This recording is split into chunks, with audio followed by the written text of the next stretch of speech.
Yeshua, your King of praise.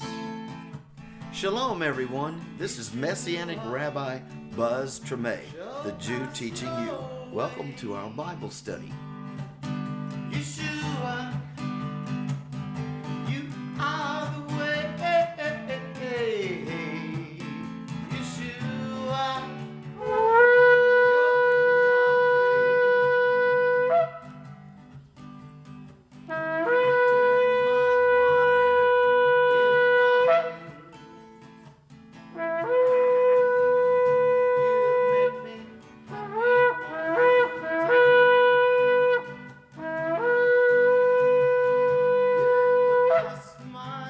So Abraham is told that he not only will become a great nation, but he will be a blessing to all nations. And we find out right now that is very true, because it doesn't matter what people group you descended from, you can accept the seed of Abraham who came down here, Yeshua. You can accept him, and when you accept the seed of Abraham, guess what? When you accept Jesus, you're accepting the seed of Abraham. Then you have been grafted into Abraham as your father by the spirit of adoption. Isn't that good? But the thing about the spirit of adoption in Hebrew, in the Bible, is that it's as genuine as the normal seed, the bloodline. Okay? So there is no difference between Jew and Gentile when it comes to this holy seed. Ooh, that's good, huh? So you get grafted into the body of Abraham, really, or the seed of Abraham. So the Abrahamic Covenant is here, and God made these promises. You're going to become a great nation. And Abraham saw his children. God said they're like the stars in the sky. If you can count those, this is what it's going to be like. If you can count the sands of the earth, this is what it's going to be like. That simply means it's beyond your ability to count. And Abraham got excited about it. And his wife couldn't produce children, but she finally did, and on the show began. It began with a miracle, ends with a miracle. So, this is the Abrahamic Covenant. Guess what? If you were back here and you were, say, born in Iran, you weren't in covenant with God through this Abrahamic Covenant. You had to be a direct descendant, which it becomes the nation of Israel. You had to be a Jew. You had to be an Israeli. You had to be an Israeli to be a part of this. Okay. Now notice that the Islamic people they are Semitic too, and you can go back to Genesis and see that they also claim Abraham as their father, Abraham. They claim that too, and he is. Okay. But guess what? God promised Abraham that he would bless that people group, but he said, but the blessing doesn't go through them to the world. It comes through Yitzhak, Isaac, the one born supernaturally, the one born of a free woman. It's not that God didn't love Ishmael. We know he does. He said, I'm going to bless him. He had plans that would work out where he needed these people. He needed the role players. He loves them all. But salvation comes only through Isaac's descendants. Isaac's descendant, who is Yeshua. Got it? And his name is Yitzhak in Hebrew, Isaac in English. Isaac actually was a shadow and type of the reality which would come. He's the son of the promise, born supernaturally as a result of God's promise. Isn't that good? Oh, and from him came the nations of the tribes of Israel through Yaakov.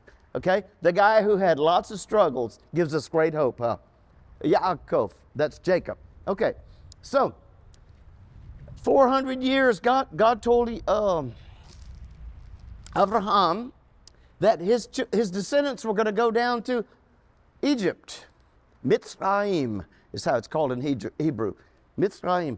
He said they're going to go down there and they're going to end up in slavery, but in 400 years or in 4 generations, I'll bring them back. And you can count the years and you can count the generations, and they came back at the exact time. The Bible says they entered the land, and 430 years later they came out, and that's what God had told them would happen. So as it happened, this is Abraham's descendants were in Egypt. Oh, by the way, what was the sign of the Abrahamic Covenant? Circumcision. Okay, the cutting away of the flesh. And it foreshadowed a great event that Yeshua would do when he cuts away our flesh. How do we get it? By faith. How is circumcision taking place? By faith.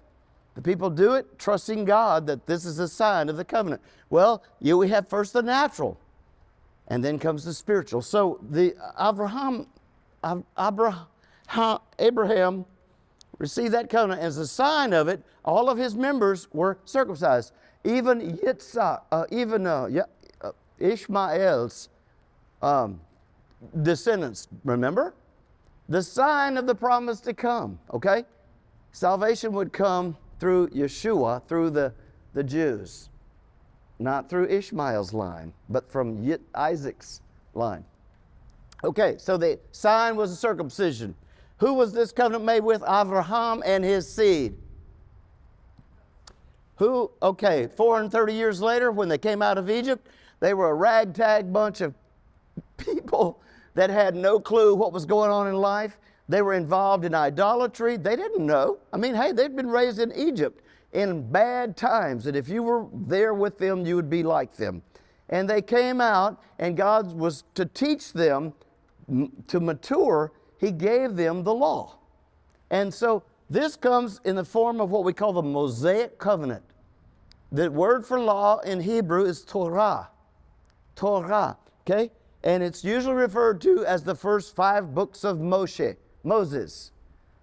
Moshe in Hebrew.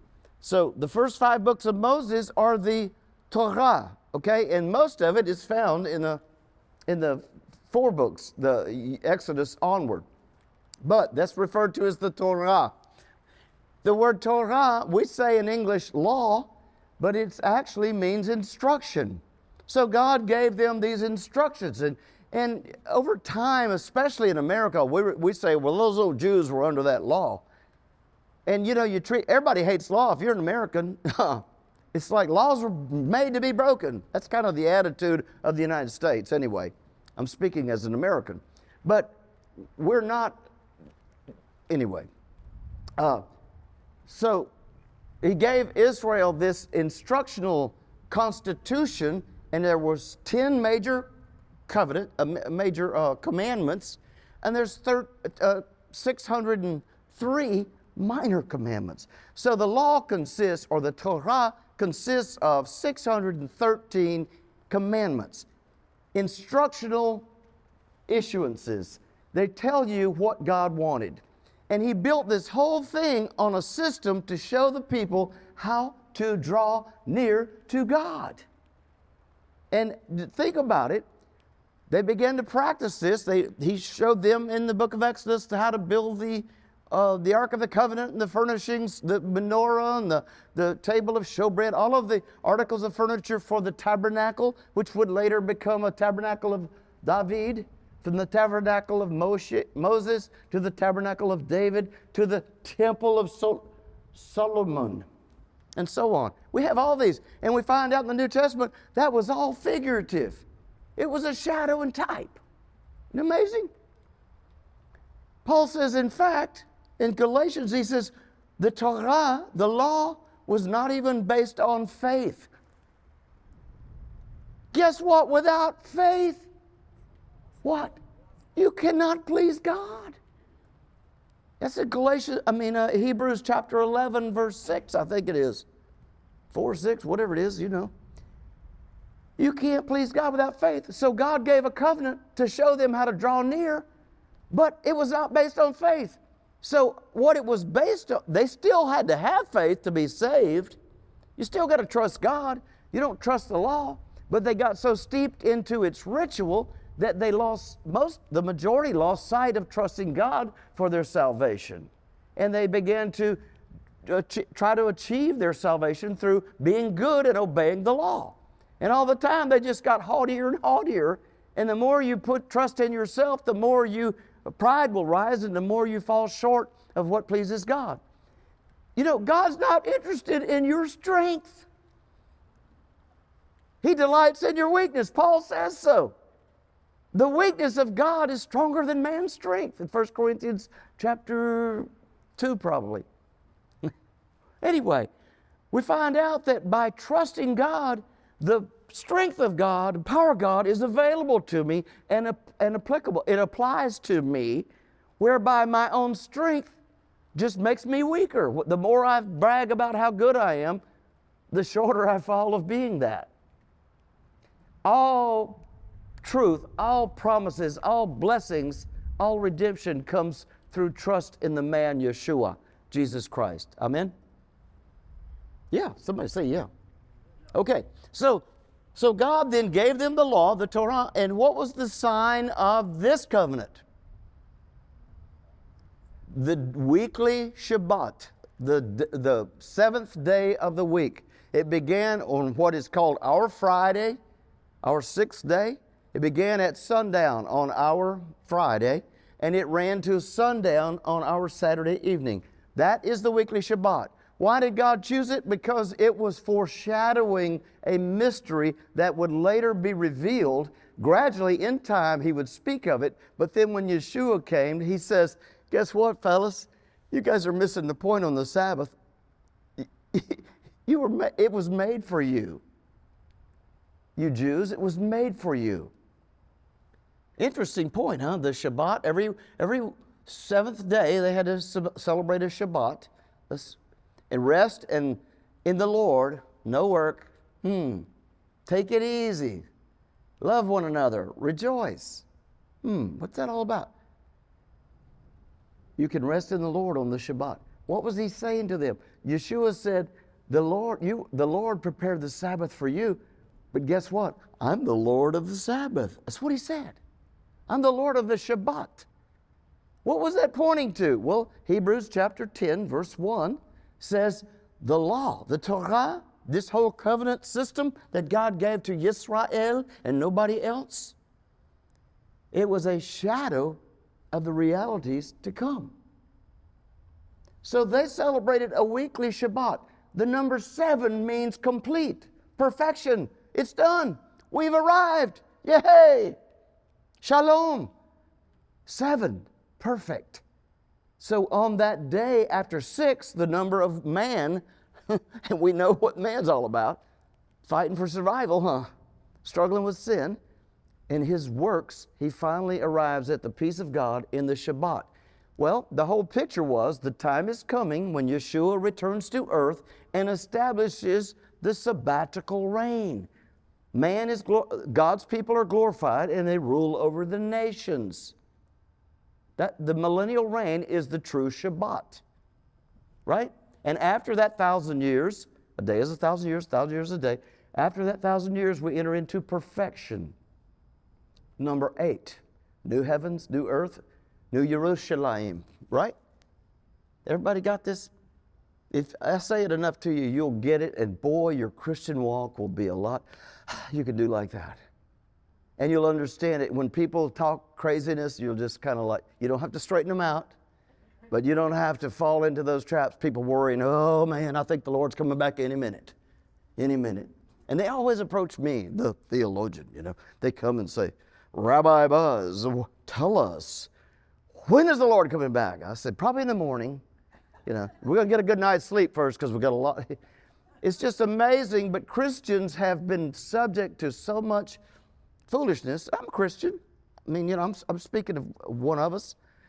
But historically, if you look back, oh my goodness, we just got out of the dark ages. And we're still holding on to some of that weirdness. We're just now getting the revelation, hey, the purpose for the Gentiles getting the gospel and being grafted in is so that Israel, the mother nation, the nation that Abraham became, can be saved. Romans 11:11. You're given the gospel to provoke Israel. Oh, isn't that something? We're just now getting it, so that's why people are blowing shofars and teaching this kind of stuff. Amen? You can't take it away. This is the day for it.